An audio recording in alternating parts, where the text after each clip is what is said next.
नमस्कार, India news देख रहे हैं आप और मैं हूं आपके साथ सचिन दुबे। शुरुआत करते हैं फटाफट खबरों की।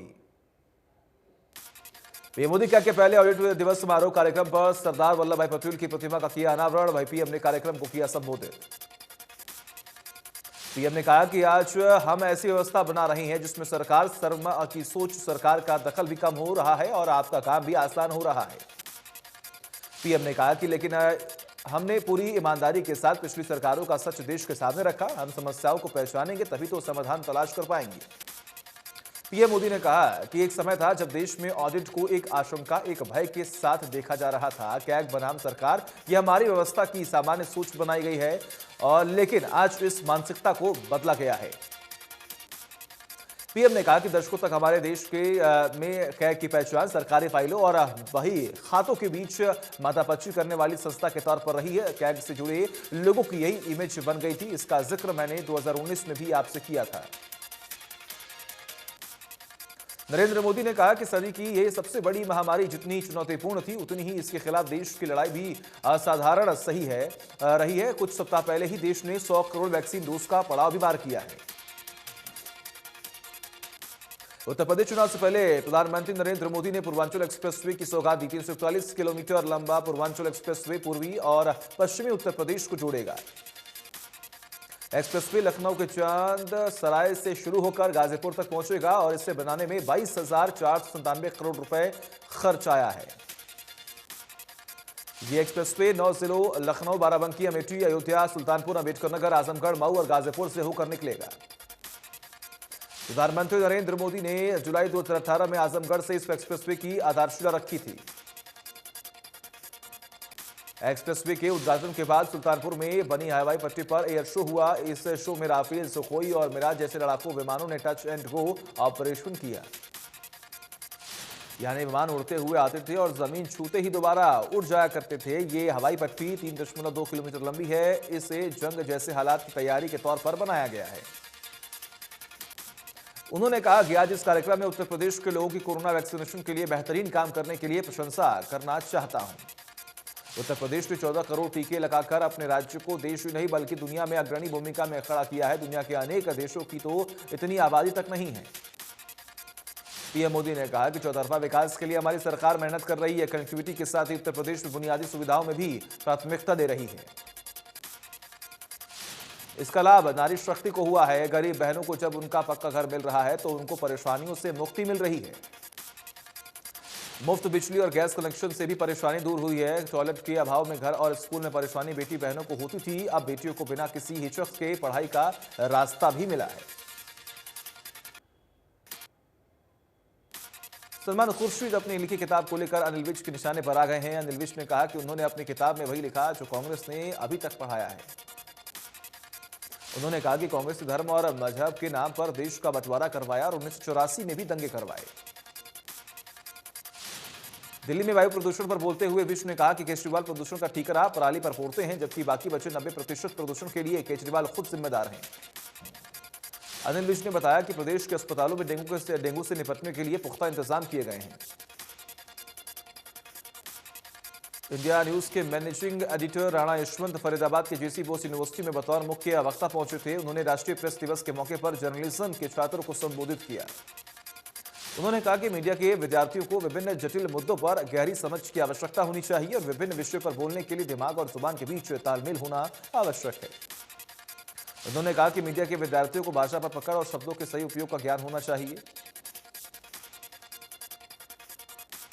राष्ट्रीय प्रेस दिवस के अवसर पर पलवल में सूचना विभाग द्वारा स्थानीय विश्राम गृह के सभागार में कार्यक्रम आयोजित किया गया है। इस अवसर पर कोविड-19 वैश्विक महामारी के दौरान दिवंगत पत्रकारों के लिए 2 मिनट का मौन रखा गया है।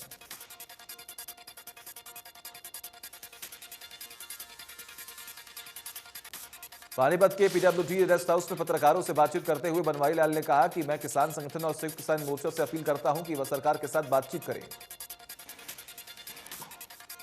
उन्होंने कहा कि अगर कानूनों में उनको कोई कमी लगती है तो वह बताएं। किसी भी समस्या का हल बातचीत से ही हल किया जा सकता है।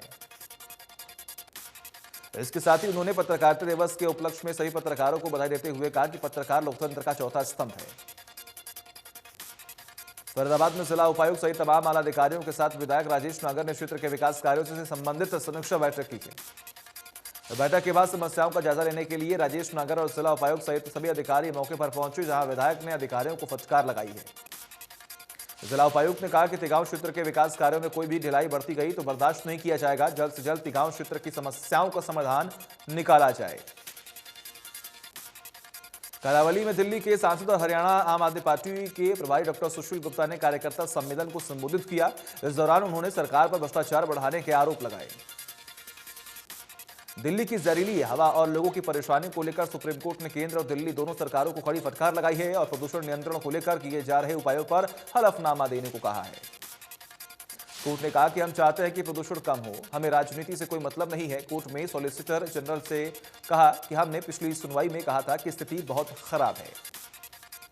सुप्रीम कोर्ट ने कहा हमें तत्काल सॉल्यूशन चाहिए। दिल्ली एनसीआर में प्रदूषण मामले को लेकर सुप्रीम कोर्ट अब फिर से बुधवार को सुनवाई करेगा। बढ़ते वायु प्रदूषण की वजह से दिल्ली सरकार के बाद अब हरियाणा सरकार ने भी स्कूलों को बंद करने का फैसला किया है। हरियाणा सरकार ने गुरुग्राम, फरीदाबाद, सोनीपत और झज्जर में 17 नवंबर तक स्कूल बंद करने की घोषणा की है। गुरुग्राम में प्रदूषण का स्तर खराब होता जा रहा है, जहां एयर क्वालिटी इंडेक्स 367 दर्ज किया गया है। इस दौरान लोगों को सांस लेने में परेशानी हो रही है। एयर क्वालिटी इंडेक्स खराब होने की वजह से हरियाणा के 4 जिलों में पाबंदी लगाई गई है। इसके बावजूद आसमान में स्मॉग छाई हुई है। सोमवार को रेवाड़ी में 5 नए डेंगू मरीजों की पुष्टि हुई, जिसके बाद जिले में डेंगू के मरीजों की संख्या बढ़कर 265 हो गई। वहीं अस्पताल के डेंगू मरीजों के लिए 40 बेड की व्यवस्था की गई है। बावजूद इसके सभी निजी अस्पतालों में भी अधिकांश बेड फुल हो चुके हैं। स्वास्थ्य विभाग की माने तो नागरिक अस्पताल में प्लेटलेट्स के लिए आईजीबी सुविधा भी शुरू कर दी गई है, जिससे मरीजों के उपचार में काफी सुविधा मिल सकेगी। मेवात में डेंगू के जंग का खतरा बरकरार है। जिले में अब तक 441 लोग डेंगू के से पॉजिटिव पाए गए हैं, जिनमें से 424 लोग ठीक होकर घर लौट चुके हैं। 6 लोगों का इलाज घर पर चल रहा है। डेंगू से एक बच्चे की जान गई है, जो 6 माह का बताया जा रहा है और तिरावाड़ा गांव का रहने वाला था। दिल्ली एनसीआर में लगातार एयर क्वालिटी इंडेक्स बढ़ता जा रहा है, लेकिन सेंट्रल पॉल्यूशन कंट्रोल बोर्ड के डेटा को देखें तो उसमें दिल्ली से ज्यादा हरियाणा का नारनौल पॉल्यूटेड माना गया है। नारनौल का एक्यूआई लेवल 336 अभी भी बना हुआ है। इसके पीछे सड़कों पर उड़ती धूल और पराली का धुआं भी एक वजह बताया जा रहा है। पानीपत के सिविल अस्पताल में खाने में छिपकली मिली, जिससे कई लोगों की तबीयत बिगड़ गई तो कईयों को उल्टियां हुई हैं। दोपहर के वक्त जब मरीजों और उनके साथ आए अटेंडेंटों को जन सेवा दल संस्था द्वारा खाना बांटा गया था, तो उस दौरान खाने में छिपकली नजर आई। किसान नेता राकेश टिकैत करनाल के एग्रो मॉल पहुंचे और किसानों से मिले। इस बीच राकेश टिकैत ने कहा कि अगर मंडी की जमीन को सरकार बेचना चाहती है तो वो किसानों को उनकी जमीन वापस दे दे। राकेश टिकैत ने कहा कि सरकार मंडियों को बेचना चाहती है, अगर ऐसा हुआ तो बेचने और खरीदने वालों के खिलाफ आंदोलन करेंगे। राकेश टिकैत का कहना है कि किसान मोर्चा राजनीतिक पार्टी नहीं बनेगी, हम आंदोलनकारी हैं। संयुक्त मोर्चा को नॉन पॉलिटिकल रहना चाहिए। किसानों के आंदोलन जीतने के बाद भी इस राजनीतिक पार्टी नहीं बनना चाहिए, पूरी दुनिया में इसकी मान्यता बनी है। करनाल के डेराकार सेवा गुरुद्वारा में भारतीय किसान यूनियन की 5 घंटे तक बैठक हुई। बैठक में भारतीय किसान यूनियन के नेता गुरनाम सिंह चढ़ूनी मौके पर मौजूद रहे। संयुक्त किसान मोर्चा के सीनियर नेता सुरजीत सिंह समेत प्रदेश के सभी जिलों के प्रधान और पदाधिकारी भी बैठक में शामिल हुए। चुनाव लड़ने पर चढ़ूनी ने कहा कि हम पंजाब में प्रत्याशी उतारेंगे, वहां पर मिशन पंजाब शुरू किया है। मैं चुनाव नहीं लड़ूंगा, जो पार्टी लोगों को लूट रही है उनको किनारा करने के लिए ऐसा करना जरूरी है। चढ़ूनी ने कहा कि पंचायती उम्मीदवार भी मैदान में उतारे जाएंगे। वही शहीद किसान यात्रा को लेकर बैठक में कोई फैसला नहीं हो सका। संसद कूच को लेकर चढ़ूनी ने कहा कि 500 किसान टिकरी बॉर्डर से संसद कूच करेंगे। गुरनाम सिंह की ने विवाद पर सुरेश कोत ने मीडिया के सामने अपनी बात रखी। कहा कि चढ़ूनी ग्रुप ने उनके खिलाफ सोशल मीडिया पर झूठा प्रचार किया है। गुरनाम सिंह चढ़ूनी ने वीडियो पोस्ट कर कहा कि 25 तारीख को मोटा मंडी से किसान यात्रा करेंगे। दरअसल एक ही जगह से 2 दिन में 2 किसान यात्राएं निकालना सोशल मीडिया पर विवाद बन गया है। प्रसिद्ध ऐतिहासिक राज्य स्तरीय मेला कपाल मोचन में विधिवत रूप से शुरू हो गया। 5 दिन तक चलने वाले इस मेले का उद्घाटन हरियाणा वित्त विभाग के अतिरिक्त मुख्य सचिव संजीव कौशल ने किया। अंबाला में हरियाणा महिला पुलिस की तरफ से महिलाओं को उनकी सुरक्षा और अधिकारियों के बारे में जागरूक करने के लिए एक साइकिल रैली का आयोजन किया गया। पंचकुला से साइकिल रैली का अंबाला में पहुंचने पर पुलिस अधिकारियों ने जोरदार स्वागत किया। डीएसपी ममता सौदा की अगुवाई में साइकिल रैली का आयोजन किया गया। पीएसपी ममता सौदा ने बताया कि यह साइकिल रैली प्रदेश के सभी जिलों में महिलाओं को उनकी सुरक्षा, सामाजिक और कानूनी अधिकारी सरकार की तरफ से उनके लिए चलाई जा रही स्कीमों के बारे में जागरूक करेगी। एनसीआर क्षेत्र में बढ़ते वायु प्रदूषण को लेकर पूर्व शिक्षा मंत्री गीता भुक्कल ने कहा कि बढ़ते प्रदूषण के लिए हरियाणा, पंजाब और दिल्ली एक दूसरे पर दोषारोपण कर रहे हैं। उन्होंने कहा कि बेहतर हो कि यह सभी राज्य किसी को भी जिम्मेदार ठहराने की बजाय समाधान की ओर अपने कदम बढ़ाएं। हर बार एनजीटी और सुप्रीम कोर्ट बढ़ते वायु प्रदूषण को लेकर अपनी गाइडलाइंस जारी करता है, लेकिन हम सभी समय रहते इस पर ध्यान नहीं देते हैं। हरियाणा में पिछले कई सालों से बनी टेम्पररी पुलिस चौकियों को बदला जाएगा। पुलिस थानों में डीजीपी हरियाणा पीके अग्रवाल की ओर से निर्देश जारी किए गए।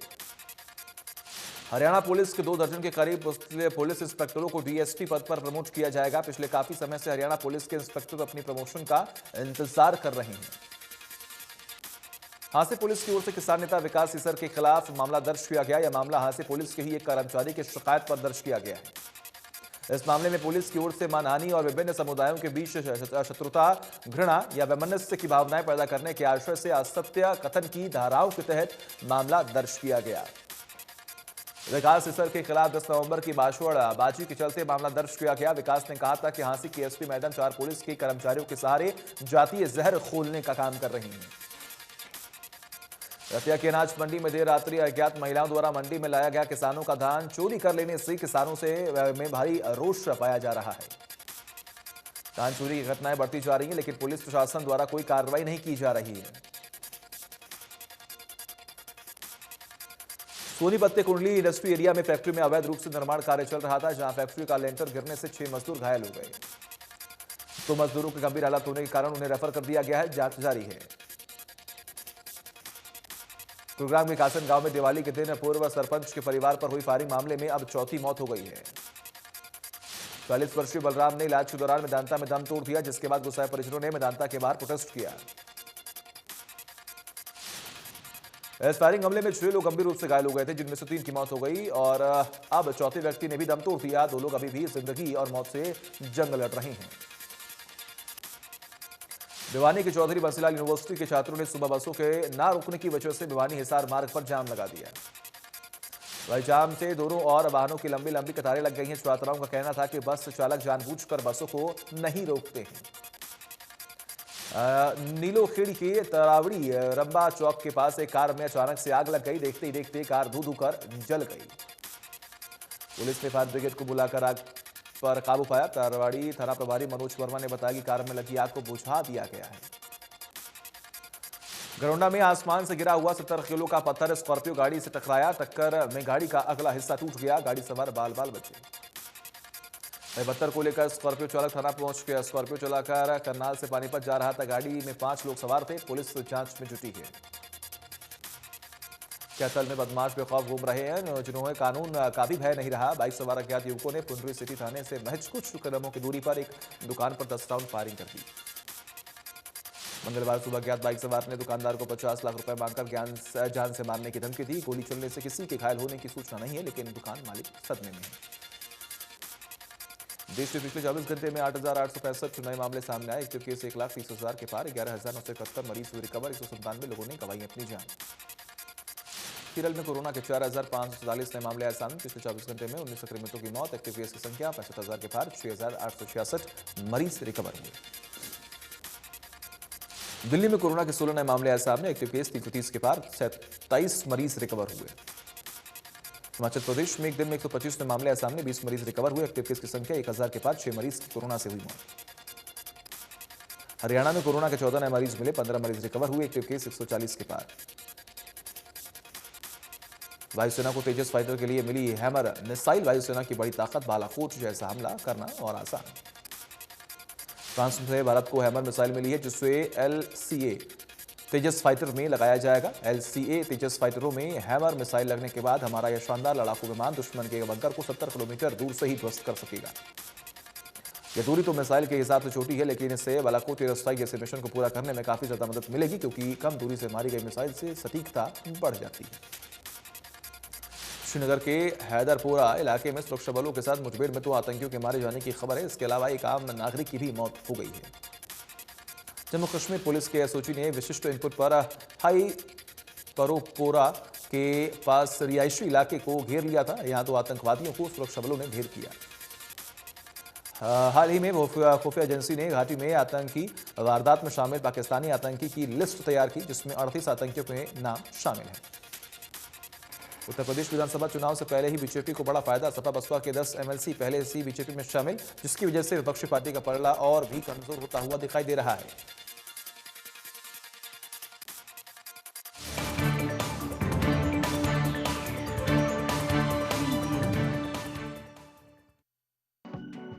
प्रेजेंटेड बाय इम्यूनिटी बढ़ाने के लिए 90 वर्षों से महिलाओं की नंबर 1 आयुर्वेदिक औषधि टॉनिक हेम पुष्पा। चुनाव से पहले उत्तर प्रदेश को पूर्वांचल एक्सप्रेसवे की सौगात। पीएम मोदी ने किया 341 किलोमीटर लंबे एक्सप्रेसवे का उद्घाटन। वायुसेना ने दिखाई ताकत। राष्ट्रपति के विवादी दौरे को लेकर तैयारियां मुकम्मल। आदर्श गांव सुई में करेंगे विकास कार्यों का उद्घाटन। चंडीगढ़ पहुंचने पर राज्यपाल और मुख्यमंत्री ने किया स्वागत। देश के सबसे प्रदूषित शहरों में हरियाणा के नारनौल का नाम। दिल्ली से भी ज्यादा 359 दर्ज किया गया AQI लेवल। जींद में भी 350 के पार पहुंचा एयर क्वालिटी इंडेक्स। दिल्ली के 90% प्रदूषण के लिए केजरीवाल जिम्मेदार। अनिल विज बोले अपनी कमियों को दूसरों पर डालने की आदत। कहा कोर्ट के आदेश के बाद स्थिति पर नजर है।